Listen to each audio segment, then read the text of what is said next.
میر حسن میں خوش آمدید۔ جدید AI کے انداز میں اسلامی معلومات۔ آج ہم ایک ایسی شخصیت کی زندگی کو سمجھنے کی کوشش کریں گے جن کا سفر بہت ہی غیر معمولی ہے، یعنی ایک طرف انجینئرنگ کی دنیا اور دوسری طرف روحانیت کی گہرائیاں۔ آخر یہ کیسے ممکن ہوا کہ ایک پروفیشنل انجینئر لاکھوں لوگوں کے لیے روحانی رہنما بن گیا؟ جی، یہی وہ سوال ہے جو آج کی ہماری گفتگو کا مرکز ہے۔ یہ ایک ایسے انسان کی کہانی ہے جس نے دو بالکل مختلف دنیاؤں کے بیچ میں ایک پل بنایا۔ ایک طرف تھی جدید ٹیکنالوجی کی دنیا اور دوسری طرف تھی قدیم روحانیت کی دنیا۔ اچھا، تو ان کے اس سفر کو سمجھنے کے لیے ہمیں بالکل شروع سے دیکھنا ہوگا۔ ان کی پرورش کا راستہ کوئی ایک سیدھی سڑک نہیں تھا، بلکہ ایسا تھا جیسے دو پٹریاں ساتھ ساتھ چل رہی ہوں اور دونوں انہیں اپنی اپنی طرف کھینچ رہی ہوں۔ یہ سلائیڈ آپ کہہ سکتے ہیں کہ ان کی پوری زندگی کی بنیاد ہے۔ دیکھیں، ایک طرف تو الیکٹریکل انجینئر کا دماغ ہے جسے منطق اور سسٹم کی تربیت دی گئی ہے، اور دوسری طرف روحانیت سے گہرا لگاؤ ہے جو خاندان سے ورثے میں ملا اور پھر خود محنت کر کے اسے مزید نکھارا۔ عام طور پر لوگ ان میں سے کوئی ایک راستہ چنتے ہیں، لیکن انہوں نے دونوں پر سفر کیا۔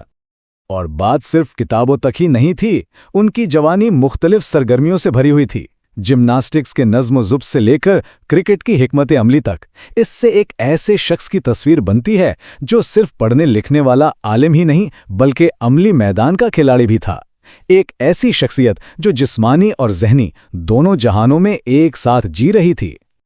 تو اس ٹیکنیکل ذہانت اور روحانی گہرائی کے انوکھے ملاپ کے ساتھ وہ جدید دنیا میں کامیابی کے لیے بالکل تیار تھے، لیکن یہ راستہ انہیں صرف کارپوریٹ سیڑھی پر اوپر ہی نہیں لے گیا، بلکہ زندگی کے ایک ایسے اہم موڑ پر بھی لے آیا جہاں ایک بہت بڑا فیصلہ ان کا منتظر تھا۔ اور وہ واقعی کامیاب ہوئے۔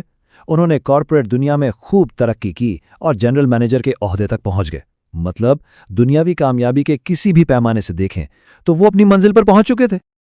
لیکن پھر 40 سال کی عمر میں، ایک ایسی عمر جب لوگ اپنے کریئر کو اور پکا کر رہے ہوتے ہیں، انہوں نے ایک ایسا قدم اٹھایا جس کا تصور بھی مشکل ہے۔ اپنی پروفیشنل کامیابی کے عروج پر انہوں نے سب کچھ پیچھے چھوڑ دینے کا فیصلہ کر لیا۔ اور یہی وہ لمحہ تھا جس نے سب کچھ بدل دیا۔ انہوں نے بورڈ روم کو عبادت گاہ سے بدل دیا۔ انہوں نے مادی کامیابی پر چلنے والے راستے کو چھوڑ کر ایک ایسا راستہ اپنایا جو پوری طرح سے روحانی بیداری کے لیے وقف تھا۔ تو سوال یہ ہے کہ ایک سابق انجینئر ایک ایسی روحانی آواز کیسے بن گیا جسے پوری دنیا میں سنا گیا؟ اس کا راز صرف اس میں نہیں تھا کہ وہ کیا کہتے تھے، بلکہ اس میں تھا کہ وہ کیسے کہتے تھے۔ ان کا کمال یہ تھا کہ وہ گہری روحانی باتوں کو اتنے سادہ انداز میں بیان کرتے تھے کہ وہ سیدھی دل میں اتر جاتی تھی۔ ان کا بات کرنے کا انداز ایک مثال تھا۔ یہ کوئی خشک علمی لیکچر نہیں ہوتا تھا، بلکہ ایک جذباتی سفر ہوتا تھا۔ کہا جاتا ہے کہ وہ دین کے درد کے ساتھ بات کرتے تھے، ایک ایسا احساس جو اتنا گہرا ہوتا تھا کہ سننے والوں کی آنکھوں سے آنسو بہنے لگتے اور انگنت لوگوں کو اپنی زندگی کا رخ بدلنے کی پریرنا ملتی۔ اور انہوں نے اپنے پیغام کو کسی ایک جگہ تک نہیں رکھا، انہوں نے پوری دنیا کا سفر کیا۔ اپنی تعلیمات کو پھیلانے کے لیے تقریباً 70 ملکوں میں گئے۔ جب ہم ان کے سفر کے اس نقشے پر نظر ڈالتے ہیں تو ان کی عالمی رسائی کا اصل پیمانہ سمجھ میں آتا ہے۔ امریکہ سے لے کر آسٹریلیا تک اور یورپ سے افریقہ تک ان کا پیغام سرحدوں، ثقافتوں اور زبانوں کی قید سے آزاد تھا۔ ان کا اردو، عربی اور انگریزی تینوں زبانوں میں آسانی سے بات کر لینا بہت اہم تھا۔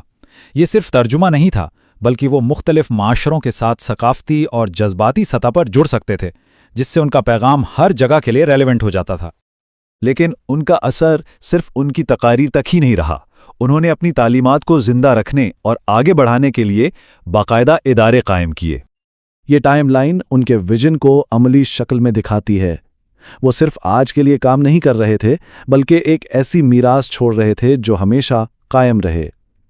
انہوں نے پہلے مردوں کے لیے، پھر خواتین کے لیے مدارس قائم کیے اور آخر میں ایک پبلشنگ ہاؤس بنایا تاکہ ان کا علم آنے والی نسلوں تک بھی پہنچ سکے۔ اداروں کے ساتھ ساتھ انہوں نے تحریر کی شکل میں بھی ایک بڑی میراث چھوڑی۔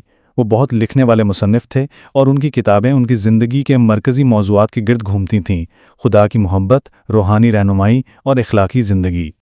ان کا اثر اتنا گہرا تھا کہ ہندوستان میں ان کا نام تاریخ کی چند سب سے بڑی روحانی شخصیات کے ساتھ لیا جانے لگا۔